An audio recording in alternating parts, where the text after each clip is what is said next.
Good afternoon, good evening, good morning.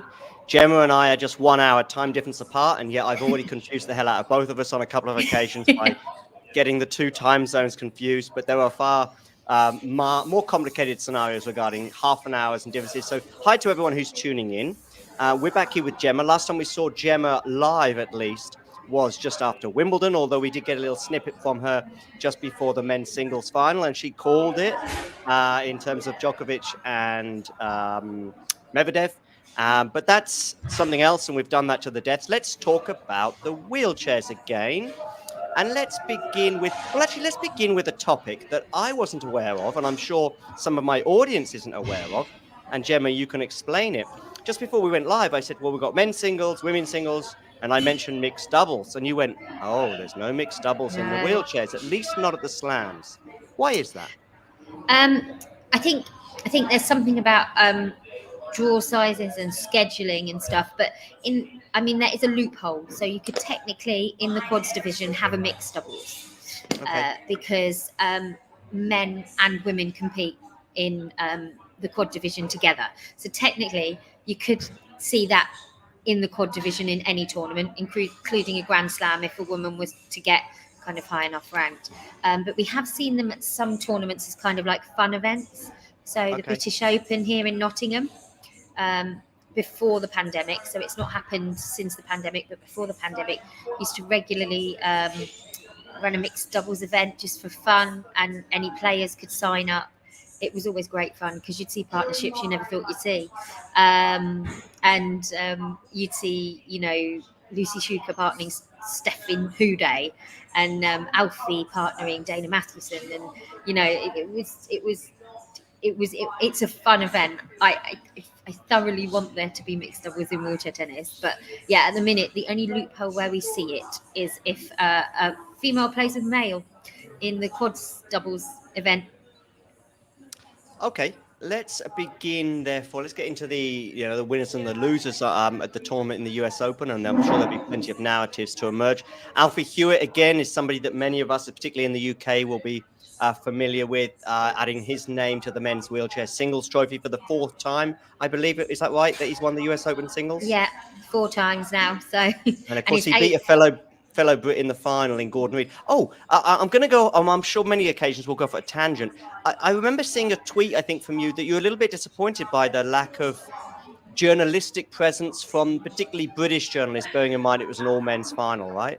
In the press conference. I mean, the honest truth is that in every press conference that either Gordon or Alfie had through the tournament, it was just me. Okay. That's how. I mean, I get, and okay, the Djokovic Medvedev final was on when Alfie went to press, but I don't think when they're 10 steps away from you, giving up 15 minutes to go and speak to a British winner when you're a British journalist is that hard, because that's what you're there for, to report on the tennis in all its forms. Yeah. So I got quite cross because actually I even said to my mum, because I can't go in the traditional press way because there's stairs, so I go in the same way as the players. I'm like, they literally had to walk less than I had to wheel to get there. Yeah. And it was really disappointing to see, because it felt like at Wimbledon there was this turnaround, and then at the US Open it just didn't happen. And then, I mean, I always have excuses on my Twitter when I put things up, and it's like, well, it's difficult to, and it's up to editors to say. No, but you're there, so you can just say, I'm going to ask a few questions, see if I can get a story out of it. And it just was really, really disappointing too. There was a couple of times, and he didn't mean this in a horrible way, where Alfie would turn up for press, and he'd turn and go, "Is it just Gemma?" And I'd be like, "Sorry." And like when I was sat in that massive press room, because they give them the main press room when they win the titles at the US Open, I was like, there's literally me and a lady from the US Open website, and that is it. And it just gets me angry, because like, what do these guys need to do? I mean, that was Alfie's 8th singles title, 8th singles Grand Slam title across all of the Grand Slams. He's not, mediocre. He's like achieving on the big stage, and it was an all British final, and it was a historic moment. So, in any form of the game, there'd never been an all British singles final, men's singles final in the Open era. So Gemma, what court was that played on? that was The real. played on Louis Armstrong, so one of the Okay. show courts. Yeah, yeah. I mean, the problem is, of course, is that a journalist is probably asked to not miss a single detail from the men's singles final between Djokovic and Medvedev, and I'm just wondering if how that could have been, if that could have been a bit, if the scheduling could have been a bit more spread out, even. Well, the final was before the Djokovic match. It finished before it. It I got literally was it. the Yeah, but I um, mean attending the press conference, because you said it was um, the press conference was going on at the same time, and I know. I'm just thinking, Gemma, that if my editor is saying, listen, I don't want you to miss a single beat of that men's singles final, I probably can't even leave for 10 or 15 minutes. Do you know what I mean? yeah, but I think also like I go as kind of a one man band, and I managed to get every single wheelchair player that I want. Um, I go as a one man band, and a lot of these places are going with teams of 2 or 3 people. You can give up Yep. one person. Yep, Um, definitely. like it's when they say, oh, we're really stretched. There's 3 of us and we have to do all this work. I'm like, there's one of me. There's one Yeah. of me with no functional hands and no functional legs. Uh, so come up with another excuse.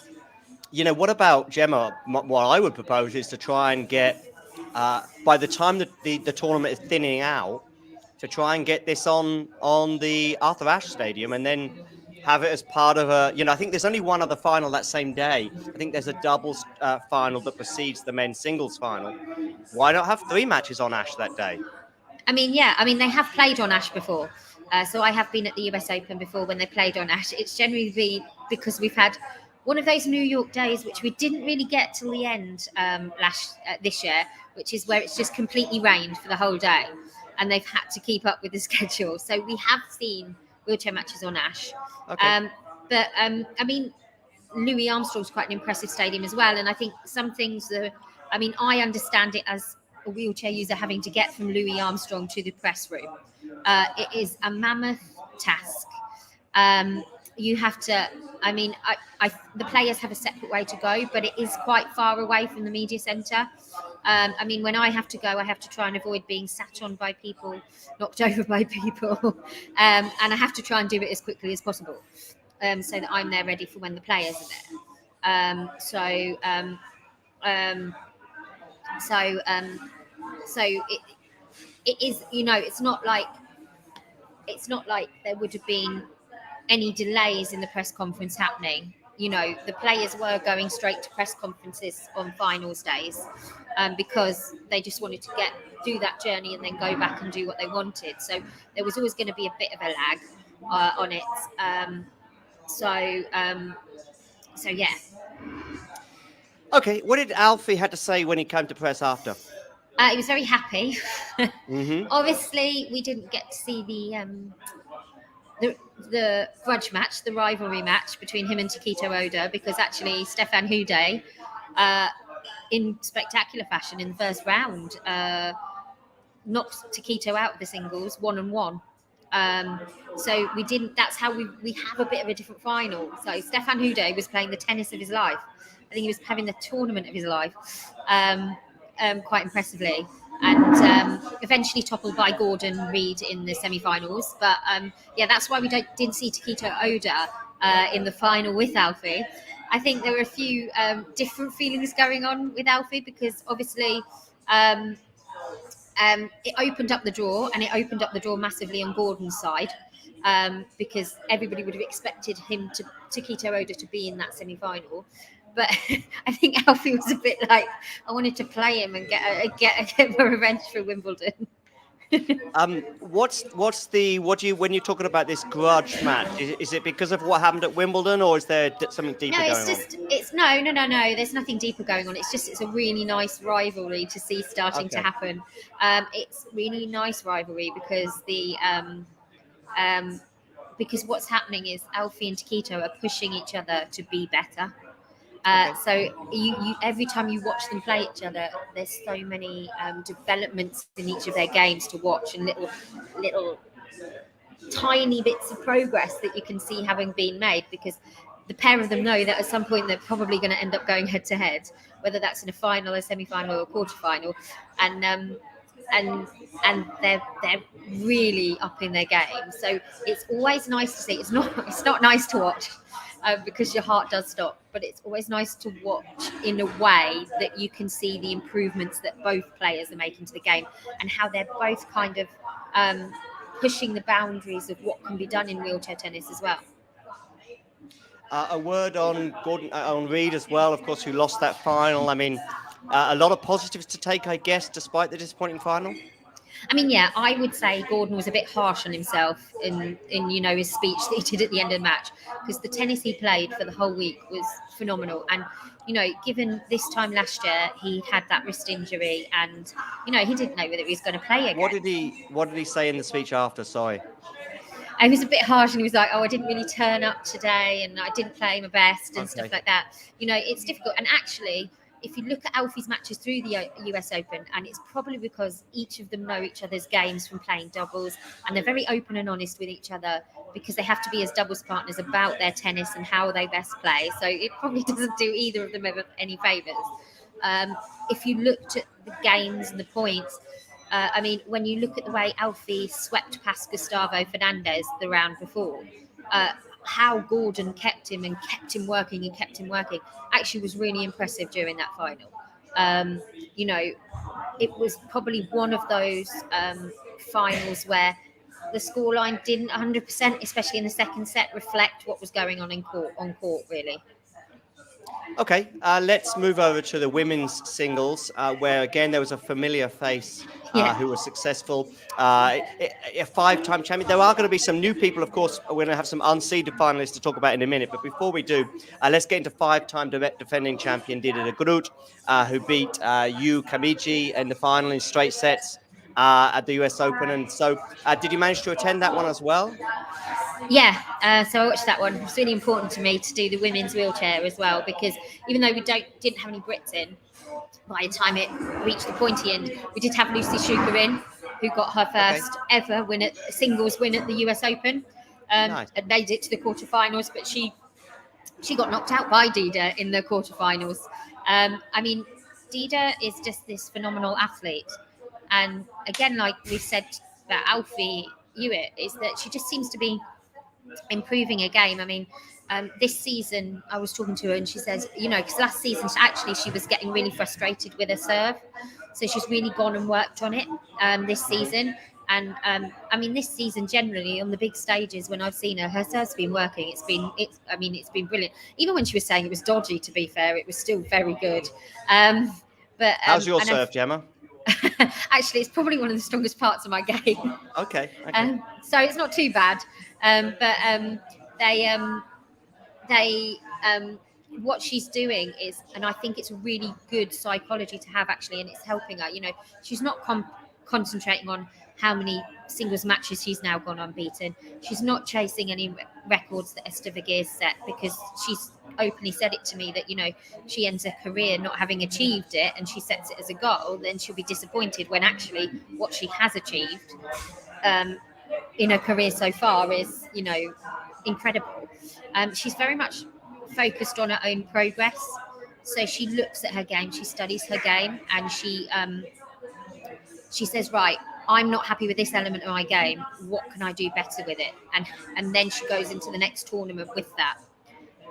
So there were some of her opponents. Momoko Otani had changed her game up a bit. So she played Momoko Otani in the semi-final. She changed her game up a bit, which gave her Dida a few questions to answer when they played each other in the semi-final. But Dida answers those questions expertly, and whichever slam you see her winning at the minute, it seems to mean a lot to her. Is it 12 in a row, by the way, for her? Yeah, she's now done the calendar Grand Slam for 3 years straight. That's pretty incredible. I don't think anybody else has achieved that. Right. It's and actually one of them was a golden slam, because she won the gold medal in the Paralympics in Tokyo as well. So the question is, What is it that she's doing better than everyone else, would you say? I think it's the all-round athleticism. Like if you ask the other girls on the tour, they will say she's just an incredible athlete. Like she's on another level when it comes to, we talk about in the ATP and WTA tours about players who are athletes that are incredible beyond tennis, and I think Hmm. that's what Dida is. She works so hard. She's got such a work ethic that honestly, I've never really seen before. And she just wants more and more and more. And like I say, I think it's because she focuses on the individual progress. So there's small goals to get the big picture rather than saying, right, I've got to win this many matches to get the title at the end of it. It's very much, and Alfie's very much the same. Actually, he uses progress goals rather than outcome goals. Okay. So that might be the secret to both of their successes. I have no idea, but it would be interesting because next year she can't defend the Golden Slam, Dida, because there's no wheelchair tennis at the US Open because the Paralympics are on and are at the same time. So it will just be 3 slams and the Paralympics. So it's a bit. It would have been nice to see if she could have done like the double Golden Slam as well and done Tokyo and Paris, but we're not going to get to see that really. No, listen, this is just a first thought that comes to mind. I was just wondering if they could have a separate part of the calendar for the US Open, just have, I don't know how long it would need. And, I'm sure a week of US Open wheelchair tennis could really bring a lot of focus to the sport. Now, what I mean is, so we have the Paralympics taking place, and then a couple of weeks later, 4 weeks later, as long as weather permits, end of September, instead of being end of August, beginning of September, let's have a week of wheelchair tennis when there's, like right now, for example, even tennis fans like myself are going, oh, Laver Cup, Davis Cup, is not as popular as it once was. There's other tournaments going on. Hey, how about let's have a week of just incredible focus on wheelchair tennis and have a US Open during 1 week. That would be my immediate response to Yeah. that. I mean, And the have a thing separate. that the immediate Go on. reaction from some people was that, well, put us in the qualifying week because the qualifying week's before the Yeah. Paralympics start. But I do know, and I did ask the USTA whether there was a chance that it was going to happen because, quite frankly, I'm going to miss my trip to New York as well. I'm going to do 2 trips to Paris instead, Yeah. quite close to each other. And the USTA said they haven't got enough courts to run it qualifying week. So, I mean, the problem is as well with the wheelchair calendar is it is a full calendar as well. So, as well as having the US Open, you've also got, I don't know how many of your listeners are aware, but the US Open Super Series, which is held somewhere else in the USA. And that's kind of the level below Grand Slam. And then obviously the wheelchair tennis players have their end of year masters as well. So this year it's in Spain, about the first week in November, and end week of October, first week in November. So it's scheduling that in the calendar as well. But it is a shame. It's like, so for Tokyo, because they had to move the Paralympics slightly because of the humidity and the likelihood of, extreme weather, it worked out perfectly that you could do both the Paralympics and play the US Open. But it was the first time it had happened, I think, at all. But it definitely, during my reporting career, it's always been this thing, like every 4 years, the US Open wheelchair tennis gets cast off for the Paralympics. All right, let's move over to the women's doubles US Open this year.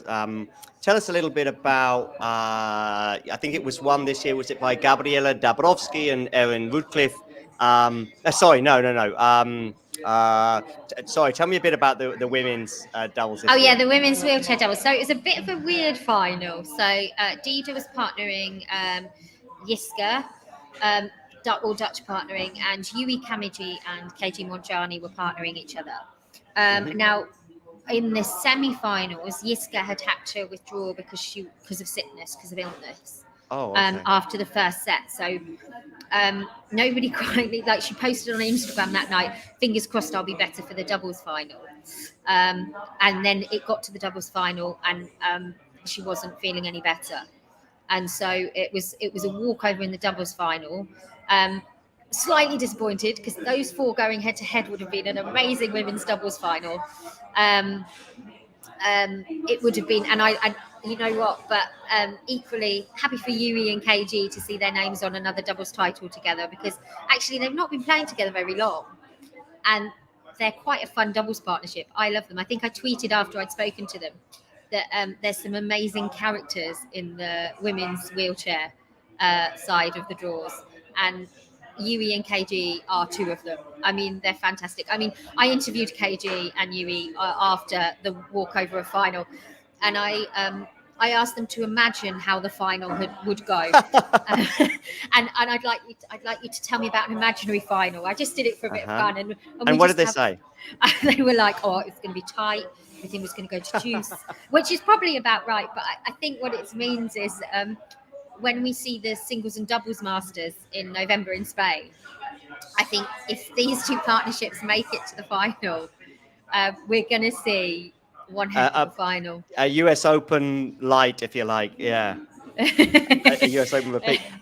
By the way, I like that question, and it reminds me of once a co-commentator asked Murray Walker, the Formula One commentator, to imagine a Formula One race and just start commentating on it. And his co-commentator, Martin Brundle, said he was so believable that he had to look out the window just to check there wasn't actually a race going on. Well, no, actually, to be fair, they were. And to be fair, they were just, like, KG was just replaying every final I've watched those 4 play. Because it is, and that's, you know, Yiska, I hope she's starting to feel better now, because I know she wasn't very well. Like, we were all like, and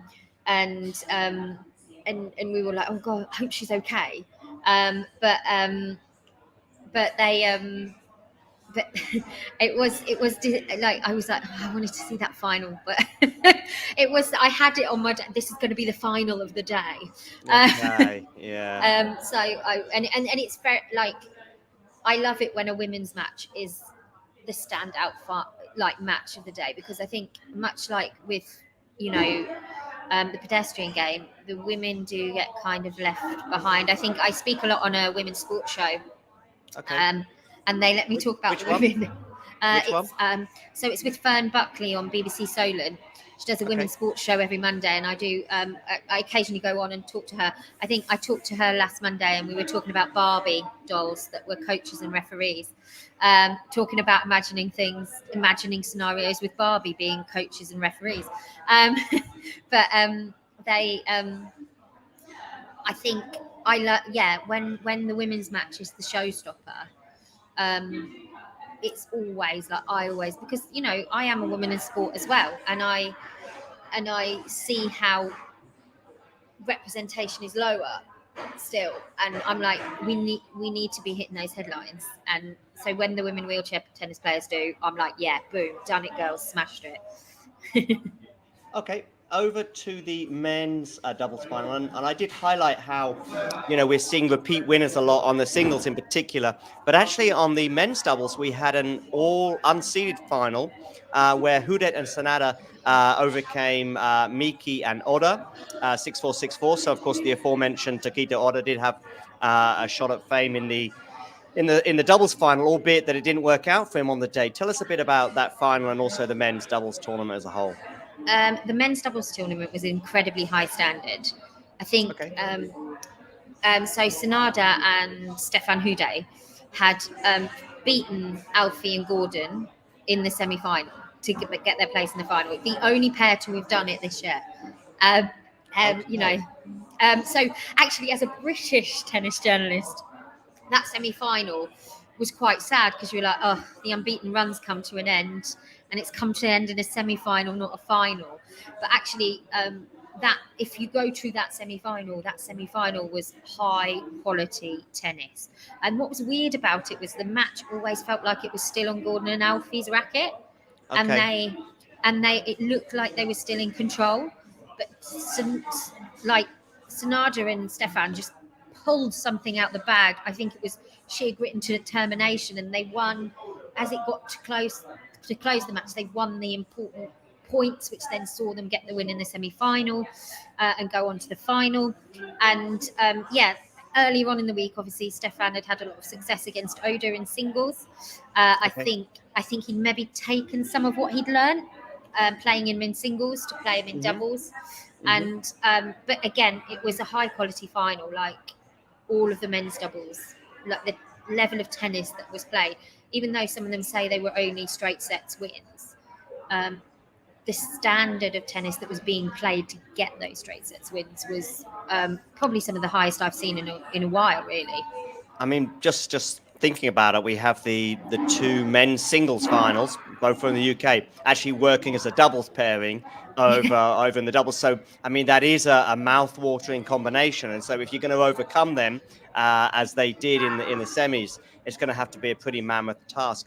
Um, it's just getting me to a point here that we are seeing repeat names. I guess what, Gemma, your part of your job is as well is to get more people to pick up a racket so that possibly in years to come, we will look at these guys as obviously legends of the game, and rightfully so. But maybe in years to come, 10 years from now, we'll be talking about four different slam winners in one year. You know, that's Yeah. with no disrespect to these people that are repeat wins. That's kind of the goal, if that makes sense, right? I mean, yeah. I mean, if you look at the men's draw in wheelchair tennis, there was a time where, I mean, not so recently, where you were seeing that, and you Okay. were seeing, and even now, like you saw with the result of Stefan Houdet against Takito Oda, um, even those that you see regularly in finals can still be beaten. And I think, and actually, in the men's draw in the US Open, there was some shock wins. So, like on the first day, you had Stefan Houdet beating Takito Oda. You saw Casey Ratzlaff, who's been at the US Open as a wild card for years, get his first singles win at the US Open, and beat quite formidable Dutch opponents. So you are seeing upsets happening. I mean, that first day of the men's wheelchair tennis tour, it was like, sorry, what? So you had it all written down where you thought it was going to land, and then it landed completely differently. And Okay. and then so I think Alfie, when I interviewed him, says, um, thankfully I didn't trip on that banana skin of being knocked out in the first round, Right. because it was a day where the favourites, if you looked at the matchup, a lot of them were going down. I don't know whether that was the humidity out in New York or what, because it was oppressively hot out there this year. Like, I've never known it that hot. And I asked the players, I said, what's the difference though? Because it was 40 degrees at some points. I said, what's the difference between playing here and in Australia? Because sometimes when we're in Australia, it's 40 degrees. And they were like, a lot of them came back to me and says it's the humidity. So for them, with Australia, it's fresher at 40 degrees, whereas this was Yes, more right. like, a lot of them compared it to the humidity when they played in the Tokyo Paralympics, Okay, yeah. and said it was like dealing with that. So what you saw as well, matches were scheduled to start at 11 a.m. They couldn't start till 3 p.m. because it was just too hot to play. Because a lot of people in the press room were asking me why the wheelchair had stopped, but none of the other matches had. So the reason why is because in some wheelchair users, so for instance, I'm one of those. So I have a brain injury, which means my body can't control my temperature. So Okay. they lower the wet bulb temperature to keep people safe. So, I mean, I was sat still outside the courts and I was like, no, I don't like this. Mm. It was oppressively hot. Like, I've never known. I mean, the first day they moved the wheelchair tennis matches back, me and my mum said, oh, we'll go out to Manhattan in the morning. I lasted 400 yards wheeling in my wheelchair before I went, this is too much. Because in central Manhattan it feels hotter as well. So yeah, I don't know whether some of it was to do with the heat and who coped better with the heat on the day, but it was good to see in those first rounds. The draws as it had extended, and it wasn't that you had 2 or 3 wild cards and you knew they automatically went out, because no, some of the wild cards got through. So it was quite exciting in those early stages. So, and I think it's only going to get more and more like that. I mean, you look in Britain, we have the LTA. They do something called the Wheelchair Tennis Initiative, which is where kids who want to, even if they haven't picked up a racket before, can go along for free for a couple, like 4 or 5 hours, have some workshops with the LTA performance team. And you know what? If they're spotted as having talent, then they start their journeys on the performance pathway. But even if they're not, if they're enjoying the tennis, like if they go along to those days, if they're enjoying it, the whole point about participation is that it's not also, yes, it's about finding the future Alfies, the future Gordons, the future Andy Lapthorpes. It's about getting disabled people to enjoy tennis as a sport. So on those days as well, it's not all about are you good enough to go on the performance pathway. The LTA very much signpost opportunities to people who maybe go on that day, play tennis for the first time, and say, I'd quite like to keep playing. So they have an open court program, which is clubs around the country that are set up and willing and able and accessible to take disabled players. So they're always very useful. So I always say to people in the UK, even if you've never picked up a tennis racket before, go to one of those Wheelchair Tennis Initiative days, get taught by the best, and then you'll find out what opportunities are available. Gemma, we talked about some of the off-court stuff. We mentioned some of the pros and cons at Wimbledon earlier this year, with some matches getting some sort of prominence there on show courts. We also spoke about the US Open just now in terms of disappointment, in terms of maybe attending the press conference of particularly the men's singles final from the UK perspective. Were there any other sort of pros and cons that you sort of look at from this year's US Open, maybe comparing it to other years, if it's better or worse, or any other takeaways that we can take from it? I think what was really good was that obviously when we had Wimbledon, and this was in the main draws as well as the wheelchair tennis draws, because of the weather, there was a lot of criticism, wasn't there, about scheduling and catching up on scheduling. One thing I would give the US Open, and me and my mum both said this, is they had to completely change the schedule of the wheelchair tennis matches, and they still got through every single one each day. So every single one that was on the list, they got through. They somehow managed to work it. I don't know how. There were a couple of 11 p.m. finishes, but Okay. but you know what? That's early for New York, isn't it? Everybody's still awake at that time, so it doesn't feel like it's late. And with the 3:00 start, it wasn't that much. So one thing I will say, the scheduling at the US Open this year was on point. I don't know how they did it. I don't know how they had to move all the schedules because of the heat, and then on the final day it just didn't stop raining, which is standard New York. Yeah.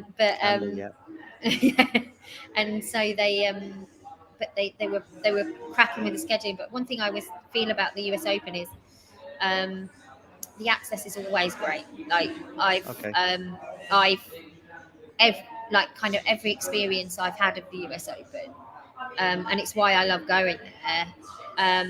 They get what I'm there to do, and they get why I'm there, so they facilitate it really, really nicely, and it's really, actually, it's quite nice as well, because they have this area in the press office called the Media Garden. So instead of going into like a really small white press room that's just got this white paint across it and looks so formal, they'll sometimes schedule like press conferences in the Media Garden. You're outside, you can look out onto Ash, you've got practice courts in the background, you sat there with palm trees, or some form of tree, I think they're palm trees, but there are a lot of trees, and you're just outside interviewing players, and it's quite nice, and it's quite different, and it's, for me, it's more like the informality that I have when I interview the players on the tour when it's not a Grand Slam. Another tournament that does that well is Australian Open as well, because I don't know, maybe it's just relaxed vibes from those two tournaments that just allows them to do it. But it's just somewhere different to interview them. All right. What is there a slam of the four that you think, in terms of wheelchair tennis, does the best job, and could you say why? I think I know what you're going to say. I think you're going to say Wimbledon, right? No. Oh, okay. You're going to Australia. So my first experience of reporting on wheelchair tennis at the slams, well, no, it was Wimbledon, but my first going away to a slam was the Australian Open. And I'd kind of led myself to believe that it was just going to be a long haul with wheelchair tennis, and maybe if it had the prominence by the time I retired, that would be an achievement. But I can always remember my first Australian Open And I went, and it said the players are down at the practice court. So they told me, the Tennis Australia told me they're down. You can go and watch them and see how they're doing and stuff. That's fine. I went down to watch it, and Dylan Alcott had as many people around his court as Roger Federer. And Okay. I think for myself as a wheelchair user, as a disabled person, not even a wheelchair tennis player, as a disabled person, seeing that, like literally just wheeling down to the practice courts, and you could see crowds by both, like both were practicing at the same time. You see crowds, but I was like, this is a moment. Like, why can't we recreate this moment everywhere else? And I think it changed my outlook on, because I'd been employed in media, and I think I'd started as quite a like rebel reporter going, I will change this and I will do this like this. And then I was in a more of a staff job, and I was like, oh no, I'm never going to change things until somebody like me becomes an editor, and I don't think that's ever going to happen. And then I went to that first Australian Open, so I then went freelance and do stuff for loads of places now instead of just one. And I went freelance, and I went to my first Australian Open. I was like, man, this can happen. Like, Dylan is not taking any excuses for people not turning up, for people not showing interest. He's literally calling it out and getting the audience out there. And that's what I say. Like, a lot of what happens in Australia is to do with Dylan Alcott and how he used his platform and how he went up to companies and was like, take notice of this. I'm not taking no for an answer. So then I was like, no, this is doable. So I should continue fighting for this. It's why I highlight on my Twitter things like when I'm the only British journalist that turns out for the players, because I think I sat there on my bottom, keeping quiet for so long, and nobody actually knows that nobody's still turning up for these guys. And on my Twitter, I have a lot of wheelchair tennis fans who follow me for wheelchair tennis. And I don't think they even knew the situation. So I'm like, right, no, I'm sorry, I'm not keeping quiet about this anymore. I'm letting people know that this is the situation. So it's, yeah. So I think Australia showed me where it could be. Wimbledon this year was phenomenal. And I will say, I hope it remains that way. That was a big, big, big moment. So, but my first experience of seeing what wheelchair tennis could be and what crowds it could draw was Australia, and it was the first place I'd ever seen it. Fair enough. I mean, as you say, that must give you a, when you saw that with the Roger Federer comparison, and I was been like, wow, this is cool. If of course, the sport can branch out and have more Alfie Hewitts, that would be great, especially ones that are as determined off the court as on it to make change. I'm just sharing as well your Twitter handle right now as well on our screen, as you can see. So make sure if you are a Twitter or X user, whatever you want to call it, I don't care. Make sure you give Gemma a follow to keep up to date with all things wheelchair tennis related. Gemma, what else have we got to look forward to in terms of the wheelchair tennis this year? So I think one thing we haven't mentioned of the US Open is actually Alfie won the senior title, but we haven't done the quads yet either. We haven't done the quads. Oh no, we haven't done the quads either. But we also had a British winner in the junior boys wheelchair singles, Dan and Ward, and then him and a fellow Brit, Joshua Johns, won the doubles, and they got to play on Louis Armstrong, and straight after all the senior singles finals. And I was like, do you know what? That's an opportunity. Like Alfie says it, when he started playing in his career, he dreamed about playing court 91 at one of these slams. Now you can, like, kids who are following him can look up to saying, I want to play court number 1. And like Dannon and Joshua did it while they were playing in the juniors. Incredible results for Dannon, who finished runner-up actually in the junior wheelchair singles last year. He finished runner-up to another Brit, Ben Bartram.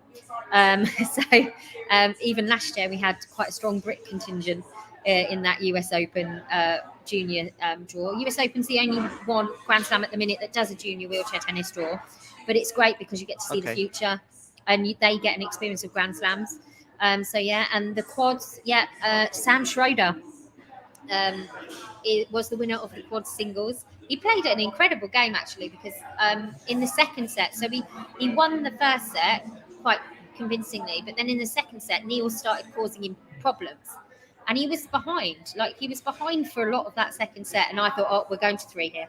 We're going to 3, and then somehow he pulled it back and did it in straight sets. It was an incredible match to watch actually. especially that second set. Because Niels was challenging him, he was challenging Niels. They were frustrating each other in that they were making each other make errors. Yeah, that was a really good singles final, to be fair. And then Sam and Niels then went on to win the doubles title as well together. Again, familiar names we're used to seeing with their names on the trophies, but also we had a Brit in the final, Andy Lapthorne and Donald Rampady, finished runner-up in the quad doubles. They are a hilarious pair. Like, Donald has to be, I think, the happiest man in tennis, let alone wheelchair tennis. Like, he'll hit a dodgy shot and he'll just laugh, and I'm like, do you know what? Okay. I wish I thought all about like that about my dodgy shots, because I tend to get a bit annoyed. But Donald just like laughs and goes, "Oh, well, it happened." He literally is one of the happiest players I've ever met. Okay. But it's so great, and I think him and Andy, again, a bit like Yui and KG. They're quite a new partnership who are working together, but they've already won one Grand Slam title together, and they've been in US Open doubles final together. So they're doing quite well, really, for a new partnership, and it's quite nice to see that partnership growing. That's what's really interesting. There are some new partnerships forming. So with these draws expanding, there are new partnerships forming, and you're not just seeing the same partnerships and there's changes happening, when these new partnerships are happening, it's so interesting to see how these players who in reality go head to head against each other in singles and then have to kind of team up for the doubles. All right. Thank you, Gemma. I'm just going to post your Twitter handle as well, or X handle there. So give Gemma a follow on X or Twitter, whatever you want to call it, at G Stevenson Sport, to keep up with all things wheelchair tennis related, not just through the slams, but throughout the year. Gemma, a big thanks for stopping by. I did ask you a little while ago as well, a couple minutes ago, anything that it's particularly exciting on the horizon for wheelchair tennis this year? So yeah, look out for the Wheelchair Tennis Masters. There's a singles and a doubles. It's the same as like the WTA and the ATP finals that you watch, but it's wheelchair tennis happening in Spain. It's on clay, which is weird and different because they usually play those end of year finals on hard court. So it'll be different this year. Indoor clay, or I think it's outdoor. I mean, it can be goodish weather. Where is it in Spain? It's down in the south of Spain, so Okay. I mean they should be all right, but it's going to be a very different one this year because you are used to seeing the end of year Masters on hard court. The reasoning for doing it, they've said, is in preparation for the Paralympics, because obviously Paralympic wheelchair tennis will be played at Roland Garros, which is on clay court. So it'll be interesting to see, because the clay does throw up a few Random challenges. Okay, yeah. I was wondering about that actually a few minutes ago when I was thinking about the 4 slams. Yeah, there must be some challenges for wheelchair users on clay, right? Yeah, so you kind of got the different surfaces. Hard court's obviously the lovely one to hit on, and because you can keep rolling. Grass court probably the worst. So the one thing they tell you in wheelchair tennis is that you've always got to keep moving. Grass court stops you from keeping moving, so it's more of a challenging. Clay sort of in betweenish. But somebody like Alfie says, Alfie was always a good clay court player, but what it might throw up is some very different finals, semi-finals, quarterfinals, because it is a different surface. And they've got to kind of go from the hard court swing back into clay court training rather than carrying on with hard court. So it should be an interesting one this year. All right. Big thank you to Gemma for stopping by again. Hopefully we'll catch up with you soon. I would imagine probably sometime post-Australia, but who knows? We may even cross paths again before that, Gemma. A big thank you for taking time out in what I know is a busy schedule for you as well. So make sure... go on, Gemma. I've seen some of the comments. Just to let you listeners know, I'm not a Man U fan. Okay. I am a Man United fan. I was born in Newcastle, so I'm a Newcastle fan. But hilariously, my dad's a Sunderland fan, so you can imagine what it's like in our house. Oh, yes. Tensions. Big rivalry there. All right, Gemma. Yes, good. We've got plenty of soccer lovers or football lovers in the chat as well. I have to say both because my audience is all over the show. But yeah. All right, Gemma. Big thanks for stopping by. And everybody, as I said, give Gemma a follow on social media. Her handle is there. And for the rest of you, you know the drill. If you enjoyed this video, make sure you hit that like button. Don't forget to subscribe and click that notification bell so you don't miss out on all things tennis.